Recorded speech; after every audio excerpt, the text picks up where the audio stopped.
প্রিয় সপ্তম শ্রেণীর শিক্ষার্থীরা, শুভেচ্ছা নিও। আজকে আমি তোমাদের বাংলাদেশ ও বিশ্ব পরিচয় বিষয়ের নতুন বই থেকে সপ্তম অধ্যায় বাংলাদেশের জনসংখ্যা পরিচিতি এর ৬৭ পৃষ্ঠা থেকে কাজ ২ এর সমাধান করে দেব। প্রথমে তোমাদের বলবো, যারা আমার চ্যানেলটি সাবস্ক্রাইব করো নাই তারা আমার চ্যানেলটি সাবস্ক্রাইব করবে এবং আমার সাথে থাকবে। তাহলে চলো আমরা ক্লাস শুরু করি। বাংলাদেশ ও বিশ্ব পরিচয় সপ্তম অধ্যায় পৃষ্ঠা নং ৬৭, কাজ ২। বিবাহ, ধর্মীয় মূল্যবোধ এবং উন্নত চিকিৎসা পদ্ধতির কারণেই জনসংখ্যার পরিবর্তনশীলতা লক্ষ্য করা যায়। দলীয় আলোচনার মাধ্যমে বিষয়টির যুক্তিপূর্ণ সমাধান করো। চলো এখন আমরা এর সমাধান দেখে নিই। বিবাহ, মূল্যবোধ এবং উন্নত চিকিৎসা পদ্ধতির কারণে জনসংখ্যার পরিবর্তনশীলতা লক্ষ্য করা যায়। এই তিন বিষয়ই জনসংখ্যা পরিবর্তনকে প্রভাবিত করে।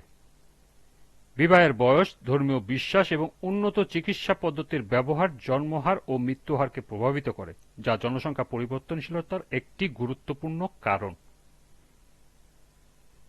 প্রথমে বিবাহ।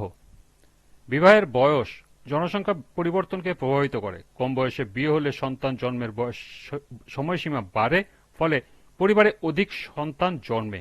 বর্তমানে অনেক দেশে দেরিতে বিয়ের প্রবণতা বৃদ্ধি পেয়েছে, যার ফলে জন্মহার কমেছে।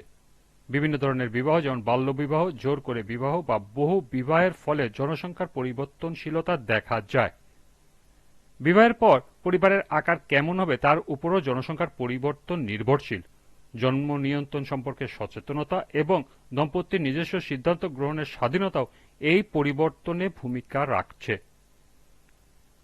এরপর হল ধর্মীয় মূল্যবোধ।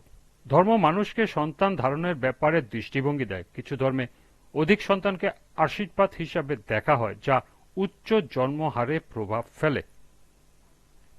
কিছু ধর্মীয় সম্প্রদায় পরিবার পরিকল্পনা গ্রহণে দ্বিধাগ্রস্ত করে, তবে ধর্মীয় মূল্যবোধের ব্যাখ্যা সময় সঙ্গে বদলেছে।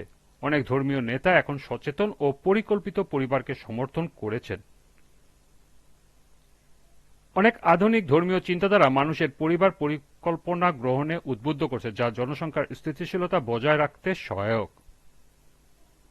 এরপর হল উন্নত চিকিৎসা পদ্ধতি। আধুনিক চিকিৎসা ও টিকাদান কর্মসূচির ফলে শিশু মৃত্যু হার কমেছে। যেমন 1970-এর দশকে বাংলাদেশের শিশু মৃত্যু হার ছিল অনেক বেশি, এখন তা উল্লেখযোগ্য হারে কমেছে। গর্ভাবস্থায় মাতৃমৃত্যুর হার কমে গেছে, ফলে সুস্থ সন্তান জন্মের হার বেড়েছে। উন্নত চিকিৎসা পদ্ধতির কারণে বিভিন্ন রোগ প্রতিরোধ করা সম্ভব হয়েছে, যা জীবনযাত্রার মান উন্নত করে এবং মৃত্যুহার হ্রাস করে। দীর্ঘায়ু বৃদ্ধির কারণে বৃদ্ধ জনসংখ্যার অনুপাত বাড়ছে, যা জনসংখ্যা গঠনে পরিবর্তন আনছে। পরিশেষ, ধর্মীয় বিবাহ, ধর্মীয় মূল্যবোধ এবং চিকিৎসা ব্যবস্থার অগ্রগতি, এই তিনটি বিষয় সামাজিক পরিবর্তনের প্রতিফলন ঘটে, যা সরাসরি জনসংখ্যার পরিবর্তনশীলতার সঙ্গে যুক্ত।